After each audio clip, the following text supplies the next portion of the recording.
L'últim dia de novembre ens despertem amb la notícia al setmanari Som de la licitació per part de l'Ajuntament de Sant Fost d'un servei de recollida dels abocaments incontrolats. L'empresa que obtingui la licitació es farà càrrec de la retirada dels residus perillosos i no perillosos, abandonats a la via pública i també als boscos i camins fruits d'actes incívics d'una part de la ciutadania. Considerem aquesta una bona notícia per tal de, com remarca el setmanari, mantenir el municipi en òptimes condicions d'higiene i salubritat. Malgrat tot, no hem de perdre de vista que aquesta mesura no soluciona el problema d'arrel.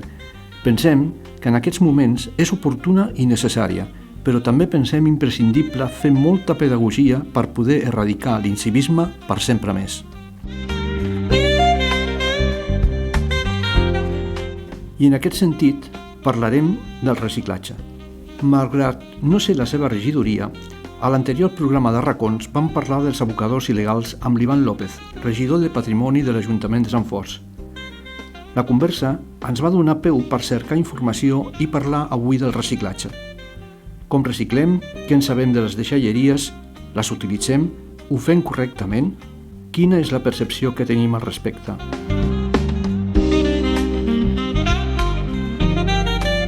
Ens hem trobat diversitat d'opinions en aquest tema.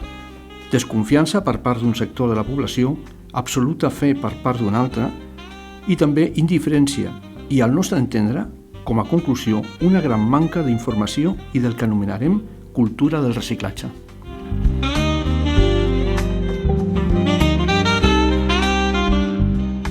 Per documentar-nos degudament, vam contactar amb el Consorci de Deixalleries del Vallès i amb l'Ajuntament de Sant Fost de Campsentelles, exposant-los el nostre objectiu. Volíem respostes per part dels professionals del sector i dels gestors municipals a un seguit de preguntes bàsiques que poguessin donar llum als ciutadans de peu. Preguntes, moltes d'elles, que creiem saber o que estem convençuts de conèixer la resposta correcta, però que en molts casos quedaríem sorpresos de lo que donem per fet i que, contràriament a l'esperat, ens porta a no actuar correctament amb el conseqüent perjudici tant per la natura, el medi ambient i per les nostres pròpies butxaques.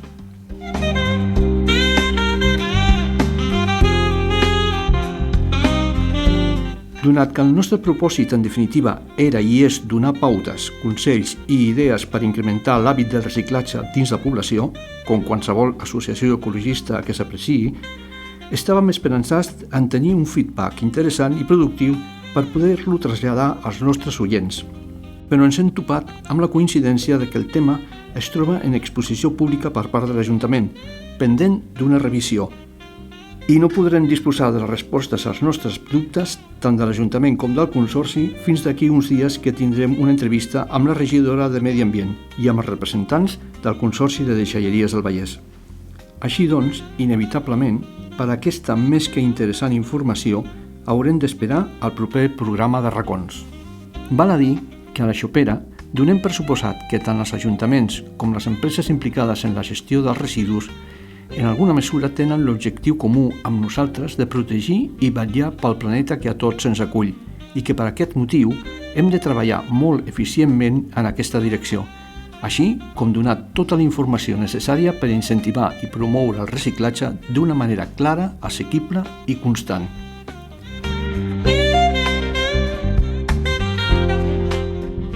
Arribats aquí, no podem fer altra cosa que avançar i hem distribuït per xarxes de forma aleatòria i a priori a contactes del poble una enquesta molt simple per poder pulsar l'opinió i coneixement respecte al reciclatge i les deixalleries.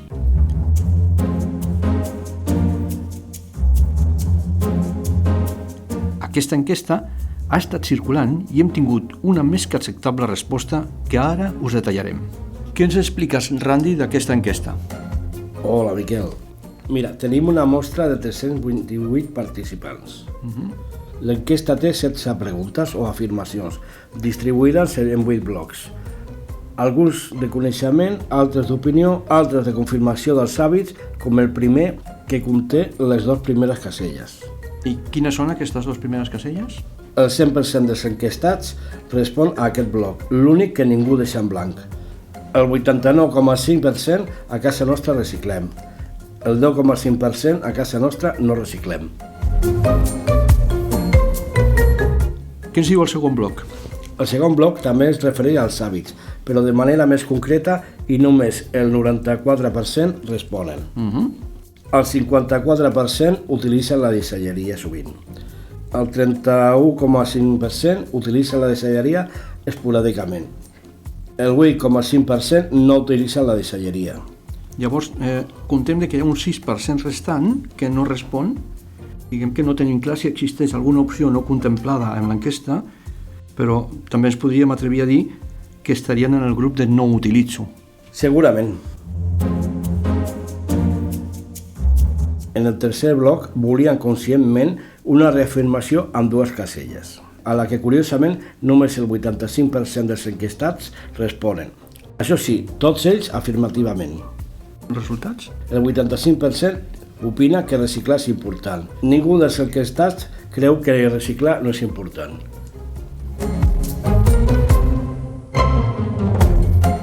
Un 15% té molts dubtes de si és o no important aquest hàbit.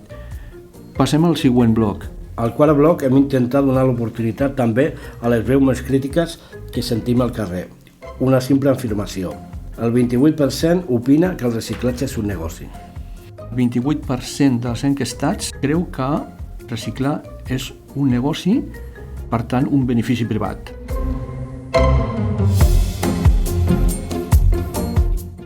Arribem al cinquè bloc amb 3 afirmacions per comprovar el coneixement respecte a les bonificacions previstes. Què ens diu aquest cinquè bloc, Randy? El 65% opina que utilitzar la deixalleria pot obtenir bonificacions als impostos.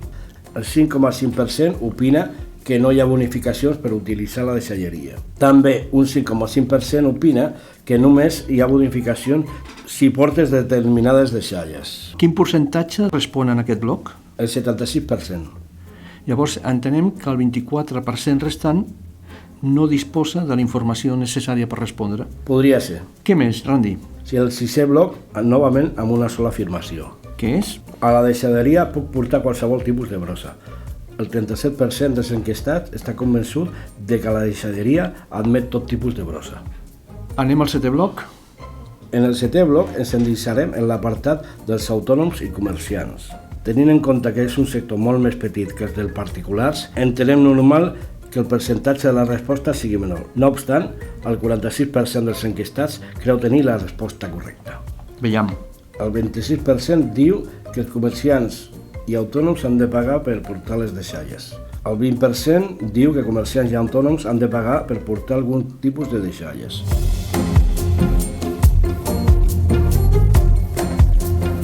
I per últim, el 8è bloc també amb una sola afirmació. Què és? La deixalleria per particulars és totalment gratuïta. Quin és el percentatge? El 74%. El 74% dels enquestats pensen que la deixalleria pels particulars és totalment gratuïta. Aquí podem donar per entès, doncs, que el 26% que no marquen aquesta casella creuen que la deixalleria pels particulars té unes excepcions de pagament. És molt probable. Molt bé.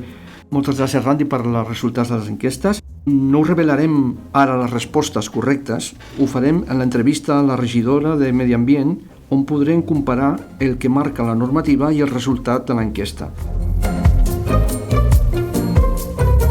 Queden moltes preguntes en l'aire. Quines deixalles estan bonificades? Quin és l'import o percentatge de la bonificació? On s'aplica aquesta bonificació? Quants cops he de fer servir la deixalleria amb deixalles bonificades per obtenir el descompte? Com puc saber si he assolit una bonificació en els meus impostos per reciclar correctament? Hi ha deixalles que no requereixen pagament per part de comerciants autònoms? Quins són els preus per llançar les deixalles pels comerciants autònoms?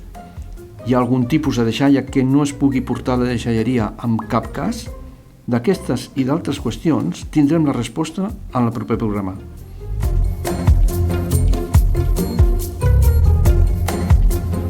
Però per què no anem una mica més enllà?